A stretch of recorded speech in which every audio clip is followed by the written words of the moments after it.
अस्सलाम वालेकुम दोस्तों, कोविड-19 के हवाले से एक अहम सवाल का जवाब देने के लिए मैं आपके सामने हाज़िर हूँ। सवाल ये है कि हर्ड इम्यूनिटी क्या होती है और क्या ये एक इसका कोरोना वायरस की इस वबा का हल है? और क्या हम इसको फ़ेस करने के लिए तैयार हैं या नहीं? सवाल का जवाब देने से पहले अगर आपने इस चैनल को सब्सक्राइब नहीं किया है तो आपसे गुज़ारिश है कि आप इसको सब्सक्राइब कीजिए और चलते हैं इस सवाल के जवाब की तरफ। हर्ड इम्यूनिटी एक कुदरती अमल है जिसमें अगर किसी पॉपुलेशन में कोई इन्फेक्शियस डिजीज यानी कि वायरस से फैलने वाली बीमारी तकरीबन 60 से 70% लोगों को मुतासिर कर ले, तो उस वायरस उस बीमारी के फैलने की रफ्तार में शदीद कमी आ जाती है और वो फिर इतनी खतरनाक नहीं रहती। हर्ड इम्यूनिटी को आसान तरीके से समझने का तरीका ये है कि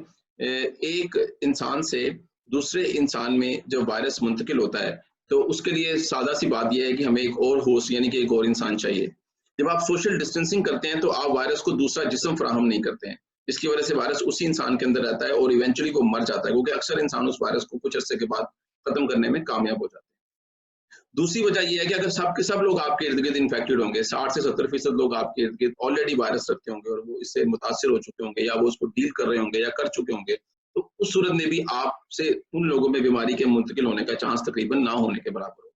तो इस अमल को, इस सिचुएशन को हर्ड इम्यूनिटी कहते हैं। लेकिन इसको लाने की जो कॉस्ट है, अगर आप उसके बारे में गौर करें, तो तकरीबन 60 से 70% लोगों के इन्फेक्ट होने का मतलब पाकिस्तान में तकरीबन 10-12 करोड़ लोगों का मुतासिर होना है और उसमें से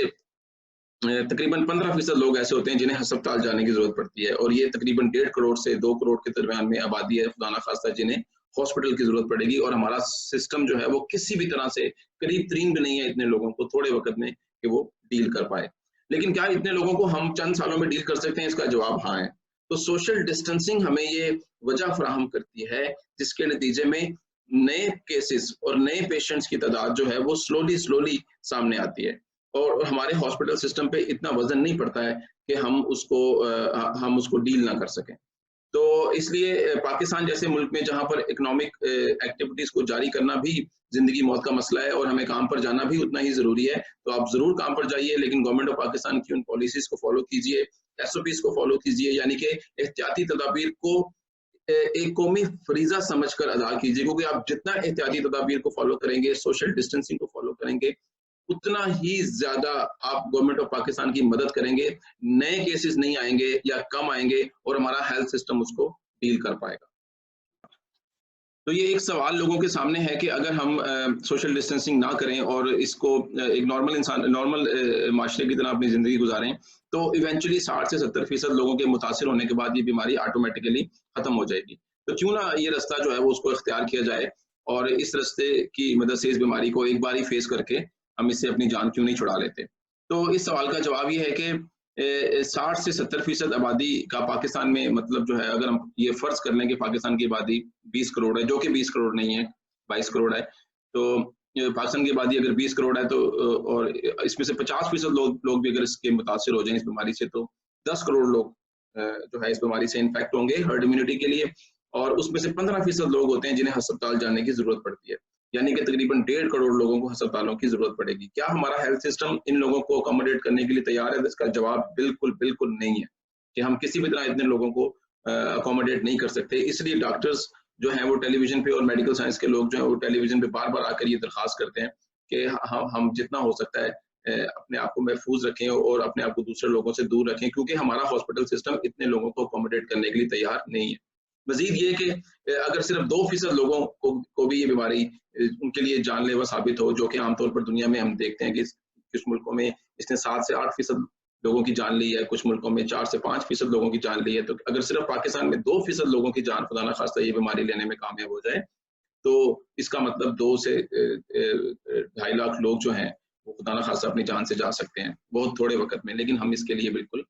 जो है वो सिस्टम जो है वो तैयार नहीं है। लेकिन ये कुदरती अमल है, फितरी अमल है, ये ऑटोमैटिकली होगा और इसके ये अगर हम चाहें या ना चाहें, ये नेचुरली ये प्रोसीड करेगा। जो डॉक्टर्स और मेडिकल साइंसेज़ के लोग आपसे चाहते हैं कि वो सोशल डिस्टेंसेस को इख्तियार आप सोशल डिस्टेंस समाजी फासला बनाए रखें और आप एहतियाती तदाबीर पर अमल करें, वो इसलिए कहते हैं आपसे कि जब आप ये इन चीज़ों को फ़ॉलो करेंगे तो उसके नतीजे में कम लोग जो हैं वो